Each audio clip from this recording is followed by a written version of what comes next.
పట్టపగలే auto driver దారుణ హత్యను ఛేదించారు సుబేదార్ పోలీసులు.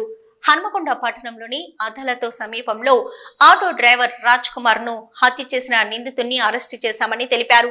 ఈ మేరకు ఏసీపీ దేవేందర్ రెడ్డి మీడియా సమావేశంలో మాట్లాడారు. హత్యకు ఉపయోగించిన కత్తి, ఆటోను, సెల్ ఫోన్ ను స్వాధీనం చేసుకున్నామని పేర్కొన్నారు.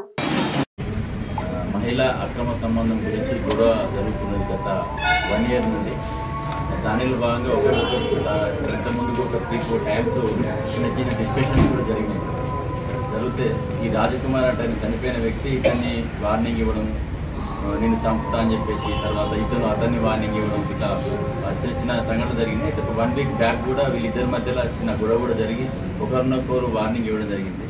దీనిలో భాగంగా ఈ నిందితుడు వెంకటేశ్వర్ లాంటి ఆయన ఎట్లాగో ఇతను నన్ను చంపుతా అంటున్నాడు, నేనే ముందుగా చంపుతా అయిపోతుందని ఒక ప్లాన్ ప్రకారం 1 week బ్యాక్ ఒక కత్తి కొనుక్కొని తర్వాత ఆటోలో పెట్టుకొని ఇతను ఎక్కడ అవకాశం దొరికితే అక్కడ చంపుదామనే ఉద్దేశంతో నిన్న తిరుగుతున్న గ్రామంలో అదాలత్ సెంటర్ దగ్గర వీళ్ళిద్దరు అనుకోకుండా 2 ఆటోలు ఇది వెనుక వచ్చుంటే చిన్నగా ఆటో తాకిచ్చి ఆ గొడవకు పెట్టుకొని మనకు డీమార్ట్ దగ్గర ఇమీడియట్గా ఆటో ఆపి అతనితో గొడవ దిగిన క్రమంలో ఇద్దరు ఫస్ట్ చిన్న కలబడతారు.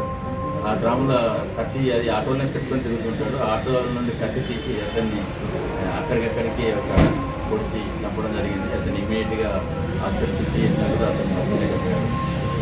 అతను మనం ఈరోజు తెచ్చిన సమాచారం మేరకు అతను అరెస్ట్ చేసి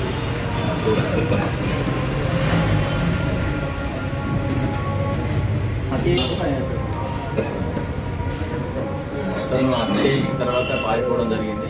ఈరోజు ఇన్ఫర్మేషన్ పైన బస్టాండ్ దగ్గర అతను పారిపోతున్నాడు అని చెప్పేసి ఆటోతోటి అతన్ని ఇన్ఫర్మేషన్ మేరకు పట్టుకొని ఆటోను మరియు అతను కత్తితోటి ఆ కత్తి కూడా అందులో ఏది ఆటోలనే దాచుకొని వెళ్తున్నాడు. ఆ కత్తిని కూడా రికవర్ చేయడం జరిగింది.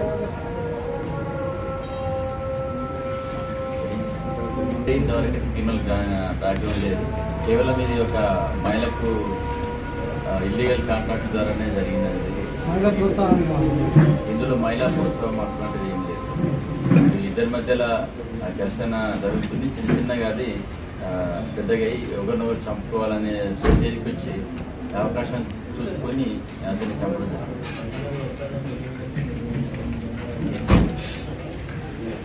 అంటే నేను అడిగింది మళ్ళీ వీళ్ళ అక్కడ అంటే మేము అబ్జర్వ్ చేసింది అంటే ఇమీడియట్గా అక్కడ హత్య జరిగిన వెనుకనే జస్ట్ ఒక 1.5 km దూరంలో మా ఎస్హెచ్ఓ సత్యనారాయణ అక్కడే ఉన్నాడు.